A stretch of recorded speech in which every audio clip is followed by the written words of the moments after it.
فرمایا جس سے اللہ نفرت کرتا ہے، پسند نہیں کرتا ان میں پہلا آدمی وہ جو فاسق ہے، اعلانیہ گناہ کرتا ہے، اور اس کیٹیگری میں جو سب سے زیادہ اللہ نفرت کرتا ہے، بغض رکھتا ہے، وہ آدمی جو فاسق ہے اور بوڑھا ہے، جس کی عمر بہت زیادہ ہو گئی ہے لیکن اب بھی گناہ نہیں چھوڑتا۔ اللہ ایسے شخص کو پسند نہیں فرماتا۔ پھر فرمایا دوسرا نمبر اس آدمی کا ہے کہ جو بخیل ہے، بخل کرتا ہے، سخاوت نہیں ہے اس کے اندر، مال ہے تو اس پہ سانپ کی طرح بیٹھا ہوا ہے۔ دینے والا کون ہے؟ ہمیں مال، رزق، سب کچھ کس نے دیا؟ اللہ نے دیا ہے۔ تو جو اللہ حکم فرماتا ہے اس کو پورا کرنا چاہیے۔ فرمایا وہ آدمی جو بخیل ہے اللہ اس کو پسند نہیں کرتا، اور وہ آدمی جو مالدار ہے اور بخیل ہے اللہ اس سے انتہائی نفرت کرتا ہے۔ جس کو اللہ نے مال دیا اور پھر بھی بخل کر رہا ہے، اللہ اسے پسند نہیں فرماتا۔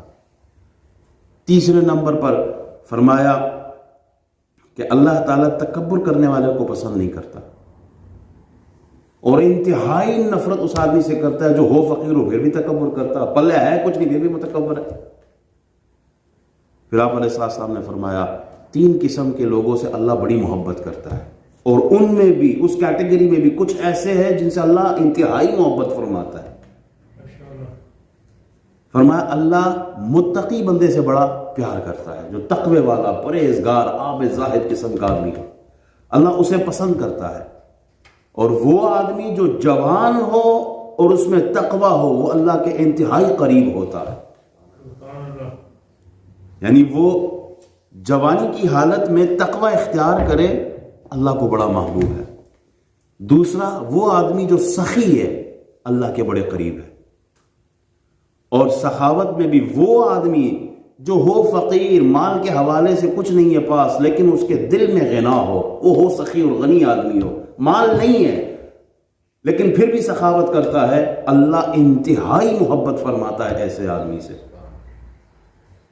تیسرا وہ آدمی کہ جو عاجزی، انکساری، تواضع اختیار کرتا ہو، ڈاؤن ٹو ارتھ رہتا ہو، اللہ اس سے بڑا پیار کرتا ہے، بہت محبت کرتا ہے، اور اس بندے سے انتہائی محبت کرتا ہے کہ جو مالدار ہو، جس کے پاس مال و دولت کی کثرت ہو، اہل ثروت لوگ کہ جن کو اللہ نے نوازا ہے، اور اس نوازنے کے ساتھ ساتھ وہ لوگ عاجزی اختیار کرے، تو اللہ کے انتہائی قریب ہیں یہ لوگ۔